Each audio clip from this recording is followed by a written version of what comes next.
ratio changes without the pauses between shifts of a traditional step-gear transmission. As a result, the CR-V is never caught flat-footed in the wrong gear.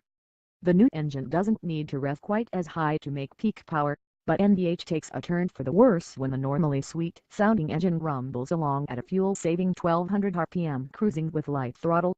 At that engine speed, the steering wheel, floor, and seat thrum slightly, as if the bass on a subwoofer got dialed up.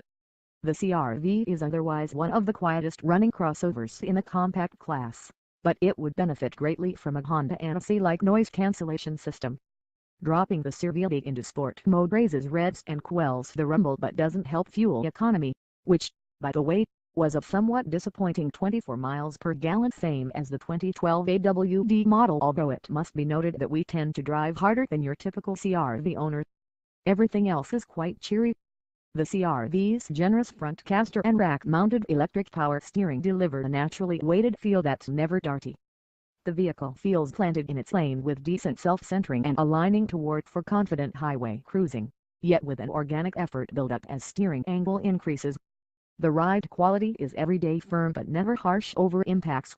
The CR-V's front seats have good torso support, and the bottom cushions comfortably accommodate a variety of body shapes. We think the $26,425 front-wheel drive CR-VX provides good value in the segment. Our test vehicle came standard with 17-inch aluminum wheels, a sunroof, fog lamps, a 10-way power driver's seat, heated cloth front seats, proximity entry with push-button start, Honda Landwatch, a passenger side blind spot camera, and a 7-inch touchscreen infotainment system.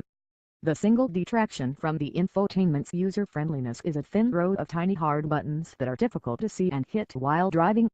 The X is one of the CR-V's more basic trims and in that sense is truer to the crossover's thinner Civic than fancier versions. This particular model has no leather, no navigation, and certainly no semi-autonomous systems to excuse inattentive driving. Never mind that the no longer we CR-V SUV is really a hatchback on stilts. People like it, and so do we.